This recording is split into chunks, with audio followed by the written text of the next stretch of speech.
Hello students, मैं commerce वाले गुरुजी।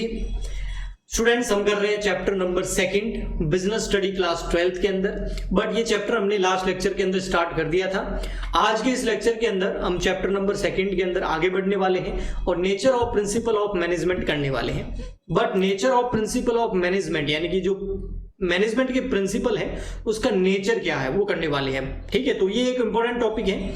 But इसको ये जो नेचर है प्रिंसिपल ऑफ मैनेजमेंट के, ये रहे यहां पर देखिए, ये रही slide nature of principle of management. इसको करने से पहले छोटा सा एक टॉपिक जो है उसके बारे में हम कर लेते हैं, तो ये हमारा बेस थोड़ा अच्छा कर लेगा, फिर हमको नेचर अच्छे से समझ में आएंगे। वो है principal of management the concept. जो प्रिंसिपल ऑफ मैनेजमेंट है उसका कॉन्सेप्ट क्या है, तो यहां पे देखिए इसके कॉन्सेप्ट को समझते हैं। The managerial principle is broad and general guidelines for decision making and behaviour. जो मैनेजमेंट के प्रिंसिपल है ना, अगर उसके कॉन्सेप्ट में जाए तो पता है वो क्या है? वो कुछ भी नहीं है, वो एक जनरल गाइडलाइंस है। बस आपको ये वर्ड जो है ना ये पकड़ के रखना है, आपके आगे बहुत काम आने वाला है। जो मैनेजमेंट के प्रिंसिपल है एक्चुअल में वो जनरल गाइडलाइंस है। किस लिए जनरल गाइडलाइंस किस लिए है? उस जनरल गाइडलाइंस को फॉलो करके हम क्या लेते हैं? उस जनरल गाइडलाइंस को फॉलो करके हम डिसीजन ले सकते हैं। मतलब अगर जब आपको बिजनेस में बहुत सारे डिसीजन लेने पड़ते हैं, है ना, पूरा डिसीजन पे ही टिका हुआ है बिजनेस, एक गलत डिसीजन हुआ नहीं कि लॉस हुआ नहीं, एक सही डिसीजन से बहुत ज्यादा प्रॉफिट हो जाता है। तो डिसीजन जब हम लेते हैं उस टाइम इन गाइडलाइंस को फॉलो कीजिए जो हमको प्रिंसिपल ऑफ मैनेजमेंट देता है, और उन गाइडलाइंस को फॉलो करके आप डिसीजन लोगे तो आपकी बहुत ज्यादा चांसेस है कि आपका डिसीजन एकदम करेक्ट होगा और मैनेजमेंट अच्छा रहेगा। इसके अलावा बिहेवियर को समझने की गाइडलाइंस है। ओके, क्योंकि एक बिजनेस के अंदर बेटा कितने तरह के रिसोर्सेज होते हैं? एक्चुअल में 2 तरह के रिसोर्सेज होते हैं। अगर मोटा मोटी देखें तो कौन कौन से होते हैं? एक ह्यूमन रिसोर्सेज, HR बोलते हैं, और एक अदर। अब ह्यूमन रिसोर्सेज में आपका मैन आ गया, मैन के अंदर आपका एम्प्लॉयर आ गया, एम्प्लॉयर मतलब आपका बॉस आ गया, है ना, ओनर आ गया, और एम्प्लॉयज आ गए, वर्कर्स आ गए, मैनेजर्स आ गए, वो सब HR हो गया। और अदर होते हैं जिसके अंदर आपका हो गया मशीन हो गया, है ना, मशीन हो गया, मनी हो गया, मटेरियल हो गया, मेथड हो गया। ठीक है, और मैन को जोड़कर 5M बोलते हैं उसको। तो ये अदर रिसोर्सेज होते हैं। तो बाकी जितने भी रिसोर्सेज हैं, अदर रिसोर्सेज हैं, उनको ऑपरेट करने वाला कौन है? मैन है। क्योंकि अदर रिसोर्सेज अपने आप यूज नहीं होंगे, मैन उसको यूज करेगा। तो ये एक मतलब एक्टिव रिसोर्स है, एक, है ना, इसके बिना बिजनेस हो ही नहीं सकता, इसके बिना कुछ भी नहीं हो सकता। तो ये जो मैन है, HR जो है, ह्यूमन रिसोर्सेज जो है बिजनेस के अंदर, इनके बिहेवियर को समझा गया है। जब प्रिंसिपल ऑफ मैनेजमेंट मतलब मैनेजमेंट के जब प्रिंसिपल बनाए होंगे, किसने बनाए? हेनरी फ्योल हो गए, FW टेलर हो गए, और भी लोगों ने बनाए हैं। तो उन्होंने क्या किया? क्योंकि इसमें मेन बिजनेस के अंदर होता है मैन, यानी कि ह्यूमन रिसोर्सेज होते हैं, उनके बिहेवियर को बहुत अच्छे से स्टडी किया गया। क्योंकि अगर उनका बिहेवियर समझ में आ गया तो उसके बाद कॉज एंड इफेक्ट रिलेशन अपने आप ही बन जाएगा। तो इनके बिहेवियर पर पूरे के पूरे बेस्ड है प्रिंसिपल ऑफ मैनेजमेंट। ठीक है, तो management principle are not regard as a principle of pure science. अब यहां पर है कि भाई इंसान जो होता है उसके दिमाग में तो बहुत सारे थॉट्स चलते रहते हैं, तो उसका बिहेवियर चेंज होता रहता है according to the situation. Okay, तो जिसकी वजह से जो प्रिंसिपल है मैनेजमेंट के, वो साइंस के प्रिंसिपल्स की तरह नहीं है। साइंस के प्रिंसिपल क्या होते हैं? ये करोगे तो ये होगा, ये होगा, फैक्ट है। दुनिया के किसी कोने में जाकर कहीं भी कर लो, ये करोगे तो ये होगा, ये होगा। तो ये साइंस के प्रिंसिपल है। बट मैनेजमेंट के प्रिंसिपल ये नहीं है, वो ह्यूमन बिहेवियर के ऊपर बेस्ड है, पूरा ह्यूमंस के लिए है, ह्यूमन रिसोर्सेज के लिए है। और ह्यूमन रिसोर्सेज यानी कि इंसान का जो खोपड़ी है उसके अंदर तो बहुत तरीके के चेंजेस, बहुत तरीके की थॉट्स आते रहते हैं, और उसका बिहेवियर उस थॉट्स के हिसाब से अकॉर्डिंग टू चेंज होता रहता है। इसीलिए ये as it is cause and effect relation पे काम नहीं करते हैं। आप अपने हिसाब से, रिक्वायरमेंट के हिसाब से चेंजेस कर सकते हैं। ओके, क्योंकि ह्यूमन बिहेवियर जो होता है वो स्टैटिक होता है ना। Human behaviour is never static, मतलब स्टैटिक नहीं होता है, सॉरी, नेवर स्टैटिक, मतलब वो कभी भी एक जैसा नहीं रहेगा। इंसान का बिहेवियर चेंज होता रहता है, इसीलिए, और हर इंसान का बिहेवियर चेंज होता है। तो कहने का मतलब ये हो गया कि ये ह्यूमन बिहेवियर जो है वो कभी भी एक जैसा नहीं रहता है, स्टैटिक नहीं रहता है, मतलब स्थिर नहीं रहता है। एंड ऑल्सो टेक्नोलॉजी और बिजनेस के अंदर जो टेक्नोलॉजी यूज आती है वो इसमें भी चेंजेस होते रहते हैं। पहले कीपैड मोबाइल आए, पहले वो आए कौन से वाले, वायरलेस वाले, है ना, ये पिक्चरों में देखा पुरानी, यूं घुमाते थे, ठीक है। उसके बाद वो कीपैड वाले मोबाइल आए, ठीक है। उसके बाद अभी देखो, और आगे फ्यूचर में, समझ गए ना। तो टेक्नोलॉजी चेंज होती रहती है, ओके, ठीक है। विच अफेक्ट बिजनेस, और ये ह्यूमन बिहेवियर और टेक्नोलॉजी ये दोनों बिजनेस को अफेक्ट करती है, ठीक है। Hence all the principle have to keep peace and this changes, okay. For example के लिए एक डिसीजन का, ये जो मैंने बोला ना जनरल गाइडलाइंस है, principal of management general guidelines है। आप डिसीजन जब भी लो, इन जनरल गाइडलाइंस को फॉलो करना जरूरी है, अदरवाइज क्या से क्या हो सकता है। फॉर एग्जांपल के लिए, बाकी जैसे एक कंपनी थी नोकिया कंपनी, मोबाइल फोन की बहुत ही फेमस कंपनी थी, और मतलब मार्केट में उसका ही कब्जा था पूरा। एप्पल तो उसके आगे कुछ भी नहीं था, उससे तो कितने ज्यादा हजारों गुना बड़ी कंपनी थी, ओके। बस उसका एक डिसीजन ने पूरा काम पक्का कर दिया उस कंपनी का। उसने क्या किया, जो मोबाइल जब स्मार्टफोन आए तो टच वाले, स्क्रीन टच वाले, तो उसने जो है एंड्रॉयड को नहीं, एंड्रॉयड के साथ जो है कोलैबोरेट नहीं किया उसने, एंड्रॉयड को भगा दिया उसने, वो गया विंडोज के पास में। लेकिन विंडोज तो पीसी के लिए सही है ना, मोबाइल फोन के लिए विंडोज सही नहीं था, एंड्रॉयड सही था। अब देख लो क्या हाल हो गया। एक डिसीजन अगर वो एंड्रॉयड में चला जाता तो नोकिया आज नंबर 1, और पहले उस टाइम इतनी बड़ी कंपनी थी, अभी तो न जाने कितनी बड़ी होती। तो एक डिसीजन मेकिंग, एक डिसीजन बिजनेस को कहां से कहां पहुंचा सकता है और कहां से कहां ला भी सकता है। तो इसीलिए ये डिसीजन मेकिंग के लिए जनरल गाइडलाइंस है, ओके, ठीक है। समझ में आ गया आगे। तो ये कॉन्सेप्ट था। अब बताइए प्रिंसिपल ऑफ मैनेजमेंट इंपॉर्टेंट है कि नहीं है? बहुत इंपॉर्टेंट है, क्योंकि मेन काम होता है डिसीजन मेकिंग, और उसमें ये हमको गाइड करते हैं। फिर आता है आपका, दो चीजें होती है, टेक्निक्स ऑफ मैनेजमेंट होती है, और एक होता है प्रिंसिपल ऑफ मैनेजमेंट।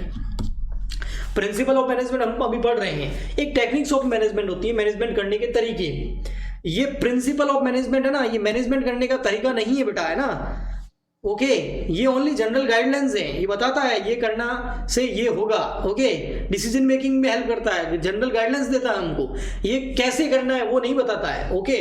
कैसे करना है मैनेजमेंट वो तो टेक्निक्स बताती है, टेक्निक्स ऑफ मैनेजमेंट, वो मेथड बताती है कि, और स्टेप बताती है क्या क्या फॉलो करने हैं। हाँ, इन मेथड और इन स्टेप को करते टाइम आप प्रिंसिपल ऑफ मैनेजमेंट की जनरल गाइडलाइंस को ध्यान में रखते हुए डिसीजन लीजिए, ओके। तो दोनों एक दूसरे से कनेक्टेड है बट अलग अलग है, ओके।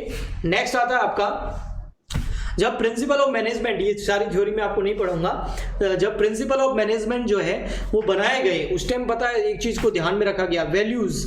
वैल्यूज मतलब मोरल ड्यूटी, है ना, कि मैनेजमेंट करने के लिए थोड़ी ये पीटना थोड़ी स्टार्ट कर देंगे एम्प्लॉइज को, ये ले दें, नहीं ना, ऐसे नहीं। मोरल ड्यूटीज, है ना, कुछ वैल्यूज होती है, उसको ध्यान में रखना जरूरी है। इंसान के साथ इंसान जैसा बिहेवियर करना जरूरी है, जानवरों जैसा नहीं, ओके।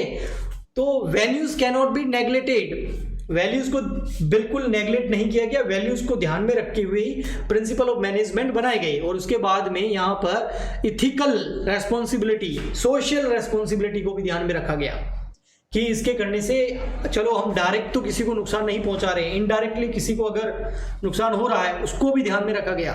उसके बाद में बहुत ज्यादा प्रैक्टिस और एक्सपेरिमेंट्स किए गए, उसके बाद में जाके प्रिंसिपल ऑफ मैनेजमेंट आए। लेकिन प्रिंसिपल ऑफ मैनेजमेंट जो है बेटा, वो कॉज और इफेक्ट में रिलेशनशिप तो बताते हैं कि ये इनपुट करोगे तो ये आउटपुट मिलेगा, बट इनपुट और आउटपुट के बीच में होता है प्रोसेस। तो प्रिंसिपल ऑफ मैनेजमेंट की जो प्रोसेस होती है उसमें आप अपनी रिक्वायरमेंट के हिसाब से चेंजेस कर सकते हो, ठीक है। बट साइंस के जो प्रिंसिपल्स होते हैं उसमें कुछ नहीं, कोई चेंज नहीं होता, रिक्वायरमेंट कुछ नहीं होती, भाड़ में जाए। ये इनपुट करोगे तो ये आउटपुट आएगा, फिक्स है उसकी प्रोसेस, ओके, ठीक। आइए आगे बढ़ते हैं। अब आ गया आपका main nature of principle of management. जो प्रिंसिपल की मैनेजमेंट है उसका नेचर क्या है भैया? जैसे मैनेजमेंट का नेचर समझा था ना, अभी हम प्रिंसिपल ऑफ मैनेजमेंट का नेचर समझ रहे हैं, ठीक है। तो प्रिंसिपल ऑफ मैनेजमेंट का नेचर देखें तो नॉर्मली ये जनरल गाइडलाइंस है। पहला नेचर तो यही है, डिसीजन मेकिंग में काम आती है। और ये जनरल गाइडलाइंस जो है ये ह्यूमन रिसोर्सेज के लिए है, क्योंकि ह्यूमन रिसोर्सेज जो होते हैं वही बिजनेस के अंदर ऐसे रिसोर्सेज हैं जो बाकी सारे रिसोर्सेज को ऑपरेट करते हैं। और ह्यूमन रिसोर्सेज जो होते हैं, यानी कि जो इंसान होते हैं, उनका बिहेवियर कभी भी एक जैसा नहीं रहता है। ओके, तो उसकी अकॉर्डिंग ही ये सारे प्रिंसिपल बहुत ज्यादा एक्सपेरिमेंट और बहुत ज्यादा जो है प्रैक्टिस में लाने के बाद में इसको जो है सामने लाया गया लोगों के, पूरी दुनिया के। ओके, बट ये कॉज एंड इफेक्ट में रिलेशनशिप बताते हैं, लेकिन आप वहां पर अपनी रिक्वायरमेंट के हिसाब से चेंजेस आप करोगे तभी रिजल्ट मिलेगा। ओके, फॉर एग्जाम्पल अब यहां पर देखिए कुछ है, the following point summarise the nature of principle of management. ये जो पॉइंट्स दिए हुए हैं ये आपके प्रिंसिपल ऑफ मैनेजमेंट का नेचर क्या है उसको समराइज करेंगे। भाई प्रिंसिपल ऑफ मैनेजमेंट मतलब मैनेजमेंट की जो प्रिंसिपल है उसका नेचर क्या है, उसको कौन बताता है, उसको कौन समराइज करता है, वो ये 7 पॉइंट्स है। इन 7 पॉइंट्स को आपको लर्न करना है, अच्छे से समझना है। उसके बाद एग्जाम्पल में अगर एग्जाम के अंदर nature of principle of management आता है तो आपको ये नेचर लिख देने हैं, ये पॉइंट्स लिख देने हैं। ओके, तो यहाँ 1 बाय 1 करते हैं। ठीक है, 7 पॉइंट्स है। ओके, तो फर्स्ट पॉइंट है आपका यूनिवर्सली एप्लीकेबिलिटी, यानी कि प्रिंसिपल ऑफ मैनेजमेंट, जो मैनेजमेंट के प्रिंसिपल है, प्रिंसिपल ऑफ मैनेजमेंट, वो पूरी दुनिया में अप्लाई हो सकते हैं, पूरे यूनिवर्स में उसको आप अप्लाई कर सकते हो। बट मतलब कॉज और इफेक्ट में है ना रिलेशनशिप बताते हैं, ये करोगे, ये वाला प्रिंसिपल का मैनेजमेंट फॉलो करोगे तो आपको ये रिजल्ट मिलेगा। ये चीज ये बताते हैं, बिल्कुल बताते हैं। ठीक है, ये करोगे तो ये मिलेगा ही मिलेगा। बट आपको अपनी रिक्वायरमेंट के हिसाब से वो चेंजेस करने पड़ेंगे, क्योंकि ये साइंस के प्रिंसिपल नहीं है, ये मैनेजमेंट के प्रिंसिपल है। सर एग्जांपल दीजिए, चलिए एग्जांपल देता हूं। फॉर एग्जांपल के लिए जब कोविड आया और पूरी दुनिया के अंदर लॉकडाउन हुए अलग अलग जगह पे, तो जैसे बाहरी कंट्री जो है यूएसए वगैरह डेवलप्ड कंट्री, अपनी डेवलपिंग कंट्री है, तो डेवलप कंट्री है जहां पॉपुलेशन कम है, जहां मैनेजमेंट करना बहुत आसान है। ओके, ठीक है, यूएसए की पॉपुलेशन जो है अपने, अमेरिका की पॉपुलेशन अपने राजस्थान से भी कम है। ठीक है, तो कहने का मतलब पॉपुलेशन बहुत कम है, वहां मैनेजमेंट करना कितना आसान रहा होगा। तो वहां पर उन्होंने एक मैनेजमेंट का, मान लेते हैं पुलिस ने जो है लोगों को घर में रखने का और लॉकडाउन लगाने के लिए जो एक प्रिंसिपल फॉलो किया होगा मैनेजमेंट करने के लिए, तो उन्होंने लोगों से अनाउंसमेंट किया होगा। उनको पता है, लोगों को बोलना है कि भाई घरों में रहिए, और वहां पर वैसे भी सोशल डिस्टेंसिंग है, लोग कम है और स्पेस ज्यादा है, तो वो भी ठीक है। तो वहां पर उनके बोलने से लोग 99% लोग घर पे बैठ गए होंगे। ठीक है, और रूल्स जो कोविड से बचने की जो गाइडलाइंस वगैरह थी वो उन्होंने फॉलो करी होगी। ठीक है, अभी जब फर्स्ट वेव की बात नहीं कर रहा हूँ, उस टाइम तो किसी ने फॉलो नहीं किया था, सेकंड और थर्ड वेव जो आ रही है उसकी बात कर रहा हूँ। ठीक, इंडिया में सेम का सेम, यहां पर भी लॉकडाउन करना था। क्या यहाँ की पॉपुलेशन वैसी है? नहीं, बहुत ज्यादा है। यहां लोगों को कहने से वो घर में बैठ जाएंगे? नहीं, यहां पर पुलिस वाले बार बार बैठ के ये अनाउंस करते हैं। क्या अनाउंस करते हैं? एक पुलिस वाले की क्लिप बहुत वायरल हुई थी, आपने भी देखी होगी। वो अनाउंसमेंट करता हुआ बड़ा अच्छा था कि तोड़ देंगे तुम्हारे शरीर का कोना कोना, बट नहीं होने देंगे तुमको कोरोना। और शरीर के कोने कोने काफी लोगों के तोड़े भी, तब जाके लोग घरों में बैठे। समझ में आ रहा है? तो कहने का मतलब है दोनों जगह मैनेजमेंट था, लेकिन principle as it is apply करते तो वहां की सिचुएशन अलग, यहां की सिचुएशन अलग। इसीलिए principal of management universally apply होती हैं, बट आप अपनी सिचुएशन के हिसाब से, अपने वहां की कंडीशंस के हिसाब से, अपनी रिक्वायरमेंट के हिसाब से उसके अंदर चेंजेस कर सकते हैं। ओके, नेक्स्ट जनरल गाइडलाइंस है ये डिसीजन मेकिंग के लिए, है ना। डिसीजन मेकिंग के लिए जनरल गाइडलाइंस है, इसको फॉलो करोगे तो आपका डिसीजन अच्छा होगा, डिसीजन अच्छा होगा तो मैनेजमेंट अच्छा होगा, रिजल्ट अच्छा मिलेगा। जैसे कोविड के लिए जनरल गाइडलाइंस आई थी ना भैया कि मास्क लगाइए, वियर अ मास्क, सही तरीका, ऐसी सोशल डिस्टेंसिंग नहीं होती है, ऐसी होती है, हैंडशेक नहीं करना भैया, दूरी रखो, और सैनिटाइज करो, साबुन से हाथ धोइए, और भी ऐसी जनरल गाइडलाइंस आई थी। ये जनरल गाइडलाइंस, लेकिन हमने हमारे इंडिया में कुछ लोग ऐसे फॉलो कर रहे थे, ये कान में, मतलब इसके कान से ही कोरोना होता है और कहीं से नहीं होता है। ठीक है, और बस बढ़िया मास्क है, पूरा ढक दिया है, बस एक नाक खुला है। और यहाँ भाई साहब फैशन है, ठीक है। और ये मैडम के नाक से कोरोना कभी नहीं होगा, और यहाँ पर भाई साहब के भी। अच्छा, न्यूज़पेपर है ना, मास्क की कहाँ जरूरत है, बस उसी को यूज करेंगे। इनके नाक मुंह से कोरोना नहीं होता है, ठीक है। और इनके अच्छा दाढ़ी में कोरोना होता है, इसलिए इन्होंने दाढ़ी पे लगा रखा है, ठीक है। तो ऐसे कैसे ये सब आप एक एग्जाम्पल देख रहे हो। तो ये जनरल गाइडलाइंस जब ये फॉलो नहीं करेंगे तो क्या होगा, स्थिति बिगड़ेगी। ऐसे कैसे मैनेजमेंट की भी कुछ जनरल गाइडलाइंस हैं जिसको फॉलो करना जरूरी है। उस गाइडलाइंस पे लिखा हुआ है क्या करना है और क्या नहीं करना है, ये तो बताती है गाइडलाइंस। ये करना है और ये नहीं करना है, ये होती है जनरल गाइडलाइंस। अगर आप इसको फॉलो करते हो अपनी रिक्वायरमेंट के हिसाब से तो फिर क्या होगा, आपका मैनेजमेंट अच्छा होगा। वो कॉज जो आप इनपुट चाहते हैं, इनपुट करके आउटपुट चाहते हैं, वो आपको मिलेगा। ओके, तो principal of management general guidance होती है डिसीजन मेकिंग के लिए, form by practices and experimentation, यानी कि बहुत ज्यादा एक्सपेरिमेंट किए गए, बहुत ज्यादा प्रैक्टिस की गई। हेनरी फ्यूल और FW टेलर, लास्ट वीडियो के अंदर मैंने आपको बताया था, तो वहां पर उन्होंने बहुत ज्यादा प्रैक्टिस वगैरह करी, एक्सपेरिमेंट किए। उसके बाद प्रिंसिपल ऑफ मैनेजमेंट के प्रिंसिपल बनाए, उसके बाद लोगों ने इसको और फॉलो किया, उसका रिजल्ट निकल के आया। तो ऐसे ही टाइम पास नहीं है ना, बहुत ज्यादा डीपली रिसर्च करी गई है, उसके बाद ये प्रिंसिपल ऑफ मैनेजमेंट बनाए गए हैं जिसमें जनरल गाइडलाइंस दे रखी है डिसीजन मेकिंग के लिए। फ्लेक्सिबल होते हैं भैया, बिल्कुल फ्लेक्सिबल होते हैं। इस वायर की तरह देखो, ये जो वायर है ना, ये फ्लेक्सिबल है। आप ये स्टैंड ऊपर है, अब इस वायर के हिसाब से आप इसका जो मूवमेंट है फोन का वो कहीं भी कर सकते हैं, ये फ्लेक्सिबल है। ऐसे कैसे प्रिंसिपल ऑफ मैनेजमेंट भी बड़ा फ्लेक्सिबल है ना। उसके अंदर आप चेंजेस कर सकते हो अपने हिसाब से, उसको बना के फिर अप्लाई कर सकते हो। एज इट इज अप्लाई करोगे तो कोई रिजल्ट नहीं मिलेगा, क्योंकि आपकी सिचुएशन अलग है। घर पे बैठ जाओ, कोरोना है, लॉकडाउन है, लोग बैठेंगे क्या इंडिया में? नहीं। ओके, हाँ। नेक्स्ट आता मेनली बिहेवियर, इंसानों के बिहेवियर के ऊपर पूरा रिसर्च किया गया है। ओके, तो ये मेनली बिहेवियर है, मतलब इंसानों का जो बिहेवियर है उसको देखते हुए ये प्रिंसिपल ऑफ मैनेजमेंट जो है वो तैयार किए गए हैं। और क्योंकि जो HR डिपार्टमेंट होता है, ह्यूमन रिसोर्सेज होते हैं बिजनेस के अंदर, वही अदर जितने भी रिसोर्सेज होते हैं उसको ऑपरेट करती हैं, तो इनका मैनेजमेंट सही होगा तो उनका अपने आप ही हो जाएगा। ओके, नेक्स्ट होता है कॉज एंड इफेक्ट रिलेशनशिप, ठीक है। अगर ये लीजा जो है ये बहुत अच्छे से स्टडी करेगी तो ये बहुत ज्यादा अच्छा score, got a high score, ये कॉज एंड इफेक्ट इसको बोलते हैं। अगर ये करोगे तो ये होना ही है, दुनिया की कोई ताकत नहीं रोक सकती। अगर आप पढ़ाई करोगे तो आपके अच्छे मार्क्स आएंगे, दुनिया की कोई ताकत आपको मार्क्स लाने से नहीं रोक सकती। नहीं सर, रोक सकती है। कौन? कोरोना, अभी लास्ट ईयर रोक लिया था, है ना।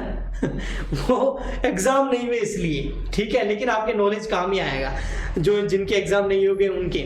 बट अब नेक्स्ट टाइम ऐसा नहीं होने वाला है बेटा। गवर्नमेंट ने जो लास्ट ईयर एग्जाम कैंसिल किए थे ना, मजबूर होके जहर का घूंट पी कर फिर एग्जाम कैंसिल किए, इतने आसानी से नहीं किए, क्योंकि सिचुएशन ऐसी हो गई थी। अभी भले सिचुएशन बिगड़ेगी ना तो भी गवर्नमेंट पहले से इंतजाम करके रखेगी। हो सकता है जनवरी या फरवरी में आपके एग्जाम ले लें, हो सकता है ऑनलाइन एग्जाम ले लें, हो सकता है एक कुछ टाइम जब स्कूल ओपन होंगे, कोरोना बिल्कुल कम हो जाएगा, उस टाइम कुछ आपके सेमेस्टर सिस्टम कर दें और उस सेमेस्टर के बेसिस पे आगे ध्यान रखें, है ना। तो गवर्नमेंट पूरा, मतलब एजुकेशन मिनिस्ट्री जो है इसके ऊपर लगा हुआ है, मतलब वो फुल तैयारी में एग्जाम लेंगे 2022 के अंदर। आप हो या नहीं हो देख लो, ठीक है। अगर होना चाहते हो तो हमारी एक ऐप भी है, कॉमर्स वाले गुरुजी एक ऐप है बेटा, उस ऐप को आप डाउनलोड कर लेना, ठीक है। और उस ऐप पे जो है, ठीक है, थोड़ा सा लाइट ऑफ हो गई है, ठीक है बेटा, इसलिए मैं इन्वर्टर पे चल रहा है, इसलिए मेरी इमेज नहीं आएगी, लेकिन आप समझ लीजिए लास्ट ही पॉइंट है। तो उस ऐप पे आके, कॉमर्स वाले गुरुजी ऐप पे आके आप मेरे से लाइव स्टडी भी कर सकते हो और डिटेल में बहुत अच्छे नोट्स वगैरह और प्रिपरेशन अपनी कर सकते हो, आपकी मर्जी, ठीक है। बट ये है कि अगर आप बहुत अच्छी स्टडी करोगे तो आपका अच्छा स्कोर मिलेगा। ये होता है कॉज एंड इफेक्ट रिलेशनशिप। ऐसे कैसे प्रिंसिपल ऑफ मैनेजमेंट जो है वो भी कॉज एंड इफेक्ट रिलेशनशिप बताते हैं कि ये अप्लाई प्रिंसिपल करोगे अपनी रिक्वायरमेंट के हिसाब से, उसमें चेंजेस करके, तो आपको रिजल्ट मिलेगा ही मिलेगा, ठीक है। नेक्स्ट आता है फिर आपका कॉन्टिजेंट, है ना, कंटिजेंट। ये क्या होता है कि भाई जैसे आपका मैन्युफैक्चरिंग बिजनेस है तो वहां पर आप जो प्रिंसिपल ऑफ मैनेजमेंट जो लगाओगे, उसमें आप अलग चेंजेस करोगे और उसमें आपको अलग तरीके से अप्लाई करना पड़ेगा। लेकिन आपका ट्रेडिंग या सेलिंग सिर्फ बाय एंड सेल करते हो तो वहां पर आप जो प्रिंसिपल ऑफ मैनेजमेंट के जो प्रिंसिपल अप्लाई करोगे तो वहां अपने हिसाब से चेंजेस करने पड़ेंगे। आपका सर्विस सेक्टर है तो वहां पर मैन्युफैक्चरिंग वाली चीजें काम आएगी नहीं। तो मतलब आपको अपने हिसाब से अपनी रिक्वायरमेंट, अपनी सिचुएशन, अपनी कंडीशन, अपनी एरिया वाइज जो कल्चर है, जो सोसाइटी है, उसको देख के आपको जो है यहाँ पर प्रिंसिपल ऑफ मैनेजमेंट को फॉलो करना पड़ता है। ठीक है, तो ये थे आपके 7 points, nature of principle of management, यानी कि मैनेजमेंट के जो प्रिंसिपल है उसका नेचर मैंने करा। नेक्स्ट लेक्चर के अंदर हम करने वाले significance of principle of management. Significance of principle of management को करेंगे हम बेटा अगले लेक्चर के अंदर। बट अगर ये लेक्चर आपको पसंद आया है, अगर आप चाहते हैं ऐसे में लेक्चर लाता रहूं यूट्यूब पे भी, तो आप इसे लाइक करें और शेयर करें बेटा। शेयर किसको करना है? किसी एक को नहीं, जो भी कॉमर्स के स्टूडेंट है, आपके क्लासमेट है, आपके प्यारे प्यारे प्यारे प्यारे नन्हे मुन्ने दोस्त हैं, उन तक ये वीडियो पहुंचाना आपका काम है, ताकि वे भी अपनी स्टडी को कंटिन्यू कर सकें। हम मिलते हैं अगले वीडियो में, तब तक के लिए गुड बाय, थैंक यू।